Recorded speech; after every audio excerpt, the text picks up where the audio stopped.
Hello everyone, welcome back. My name is Daphne St. Clair Ferguson and I'm here with some of the cast and crew of Painting by Numbers. We're here just outside of the Tarragon Extra Space and I am so excited to introduce these two. Could you tell me about yourself, give us your name and what you're all about? Hi, my name is Zara Schmidt-McQuillan. I am the producer of Painting by Numbers. Hi, I'm Judah Parris. I am the playwright behind Painting by Numbers, founder of Fresh Palette Theater Company, and also the actor who played Stevie.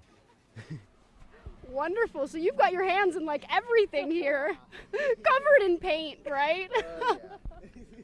Wonderful. So tell me a bit about your relationship to the show, how it kind of started, and where you all fit in here. I'm so curious. Yeah, do you want to... Take it away, playwright. Come on, playwright. So, once upon a time, about a year ago, I went to Tarragon's play reading week, and I was listening to a bunch of different plays. They were super cool, and I was like, man, why can't I do that? And then that same night, I just got hit with an idea, and I just started writing it all down, and then I kept working on it for like half a year until the Tarragon thing happened. Not the Tarragon, the Fringe lottery happened, and I got in, and I was like, contact people, Karen, and then Zara came to me, actually. It was great. And just been working on it, putting my love and passion into it, finding a way to get my message out there, I guess. Yeah, we all met in theater school, which is another thing. Like Karen, the director, myself and Judah, we were all in the same year, good friends. And then, Judah said he got a slot in the Fringe, and I was like, oh, I want to be a part of that too, please. And I said, can I produce it? And that was a choice, but it was a great choice, and I have not looked back at all. Yeah. Wonderful. So would you say it's a bit cultish, moving from theater school to then, another extra space, the Tarragon here. How do you find the Toronto or Canadian theater community? Is it a bit of a cult, or is it more than that? I'm curious. It's tiny. It's really small. Like, every show I go to, I know I'm going to run into like a mentor or someone that I met in school, like a teacher or such. And every show at the Fringe and every show in Toronto has some familiar faces. Like, you always see the loop going around, and you always, see someone you know, whether it's in the audience or on stage. Yeah, it's a cult, but it's a fun cult. Yay! No, but you're right. There's so many, small communities. We're building lines a lot, so we keep running into people who are seeing the shows or people we know doing other things, and it's like a huge small world. What a paradox. Huge small world. Love that. That's quotable. Now, speaking of quotes, on your poster you said, "This show will steal your art." Quoted by a concerned audience member. Can you speak to that? I'm scared. I mean, I just saw the show and I was a bit nervous at clutching my own things and valuables. So, have you ever stolen a piece of art? What does that mean to you? What is theft? I'd love to hear more about your thoughts and opinions on that. You want to start? I definitely have stolen art, but that's only in the sense that I've saved it off the internet, which I think is technically stealing. Like copy and paste? Yeah, everybody's done that a little bit. And that's kind of the thing about the play. It's like, I think it's an acknowledgement of every kind of art, no matter what it is. It could be an image that somebody worked on and put up there, and it's supposed to be copied and pasted, but that's still art. So there's a little bit of theft in that, and acknowledging that is important. Yeah, I think we all steal art sometimes. You more than others. Oh? That poster you stole for the birthday that's up in Karen's room. What? Never mind, forget about Okay. it. You heard nothing. I think the play touches on this a lot, that we're all inspired by the people who came before us. So I think there's always a bit of art theft happening. also. Art theft, art inspiration, call it what you will. But We like to call it theft. Theft, inspiration. What's the difference? Exactly. And so I'm also curious, in my research, I'm learning about the 21st century and all that there is to offer in that regard.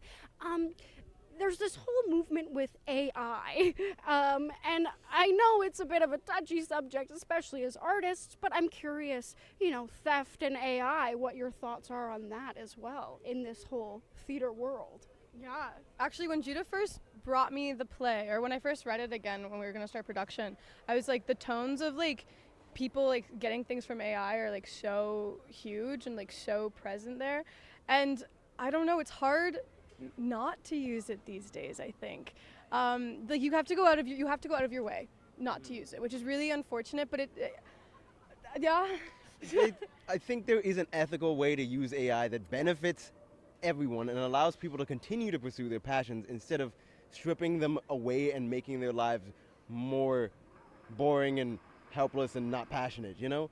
But often people will just be like, well, I want to have this thing and AI can give it to me for free, so why not? And that's the mentality. I think like having plays like this or having a more direct connection direct connection to like artists and the interpersonal aspect of like this person put a lot of work into this is their heart and soul, it can't just be copied, is important in terms of being able to build that infrastructure for AI where it's not super unethical and making everybody's life worse.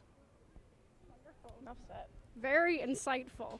And so I'm curious, how does Painting by Numbers push the boundary of what Canadian theatre is?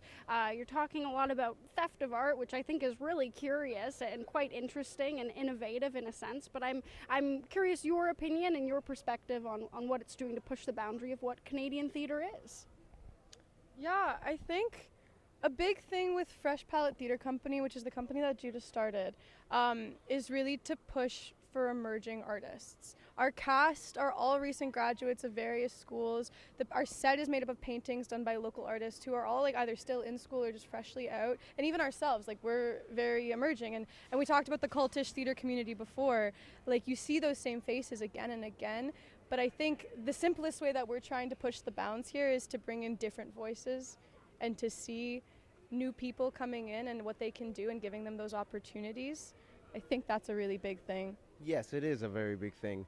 Also, the reason it's called Fresh Palette in the first place is a personal belief of mine that like everybody, whoever you are a unique individual. You have experiences that make you yourself.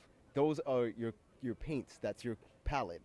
Everybody has that, and they should be allowed to be able to bring that forward and then make something from it. And if you take what you're coming from and use that, then we can push the boundaries of what theater is, because there's many people in the city coming from all kinds of backgrounds who have their own stories that people have never heard before, or people heard but not in this context, and that allows us all to connect to each other and to better understand each other and to move forward together hand in hand.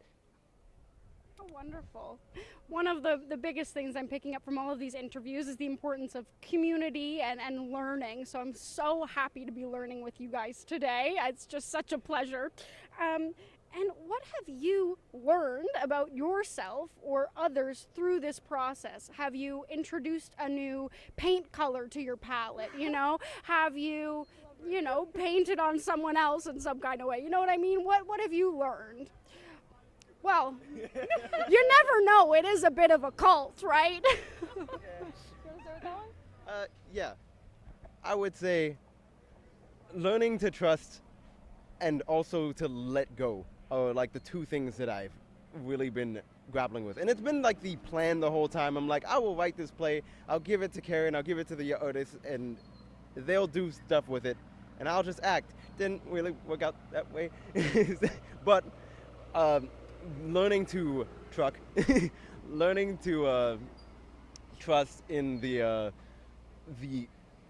capabilities of others, and also allow them to influence the future of what this is, and knowing that not everything has to be on me really opens up like my creative possibilities, and also just builds that community. It's been very, very healthy learning opportunity, I think. Yeah, I ditto a lot of that. I think, just learning to delegate and to give things to other people. We're all stepping into our roles for the very first time. This is Judah's first time writing a play. This is Karen, our director's first time directing, my first time producing, and just learning what those roles mean. But also, we're in the context of the Fringe, which is so giving and loving, and everyone's doing everything all the time. And I think letting go of all the things you think you should be doing and kind of giving way to other people and letting them help you is a huge thing. And also just trusting that everyone has a different process. I think you hear that a lot, but you really see it when you're working with your best friends, I think. Wonderful. Great perspectives there. I'm curious, I was reading the program and also in the show itself, you talk a lot about the little guy. You know, who is the little guy? You're talking in the context of Fringe. Is the Fringe a little guy? I'm curious, who's your little guy? Oh, that's a great question. That's a great question. Hold on. Stumped. Stumped. I think I can answer. She just got it.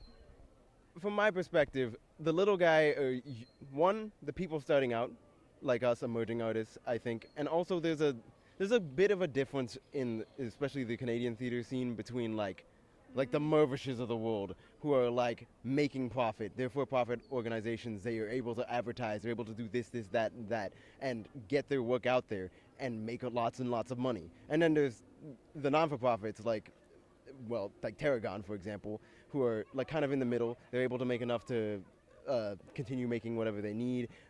They get grants and stuff. And then there's the like indie scene, where we don't have a place to go, nowhere to stay, no guarantee in life, no future that is set, and we're just holding on and trusting in our dreams and our hope. And I think that goes even beyond theater. It's not just about theater. It's about all art. And in fact, it's really about all people.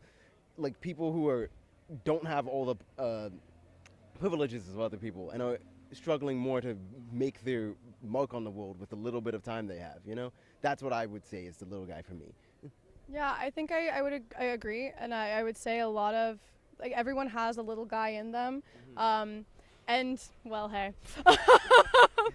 Everyone is the little guy at some point, and they all grow from that and grow into who they're going to be. And I think my favorite thing about the Toronto scene is, like, you have the Mervishes, but you also have, like, the Crows and the Obsidian and the Cahoots, which, like, arguably to us are quite large, like, big things, but in the grand scheme of things, they're not as big as other things, but you see them highlighted so much. And you see them giving opportunities and giving voices to people who don't necessarily have them on a bigger scale than like us indies can do.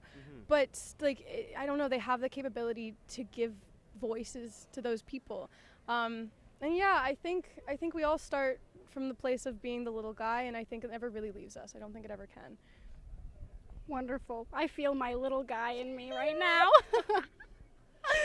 I'm curious, what little guys are you going out to support at the Fringe? You know, what are you looking forward to? What have you seen maybe already? Give our audience some little guys to look out for. Yeah, Judah and I just both saw The Bluffs last night. Our friend Shalina Cristante is in it. Amazing show. Such a great time. I'm really looking forward to seeing Stiffen Sons. Koli Kari is being done by our friend Ganesh Thava, which we're really excited about. And actually a guy who we collaborated with in the Fringe this year, Andrea Borello, is doing a show called Tonight, a clown who just wanted to be loved. He's just a clown. He's a little guy clown, just hanging out and being silly and goofy, and I'm really excited to see that. Judah? You took all of mine. Ha! What am I supposed to do? Other ones, more. Damn. The theme is theft. Steals. Well, I also saw The Bluffs yesterday. And actually, I have something to add to that. That is also that playwright, I believe her name's Shani, right? That's her first play, which was really cool to like connect with. Also, 86 Me is sold out, but there's another one I'm excited to go see. I got my tickets. I don't know about you guys. And yeah, also Koli Kari. I'm sure there's more off the top of my mind. I'm just very, very tired. And somebody stole all my options. Oops. The theme here is great. The theme here is don't steal.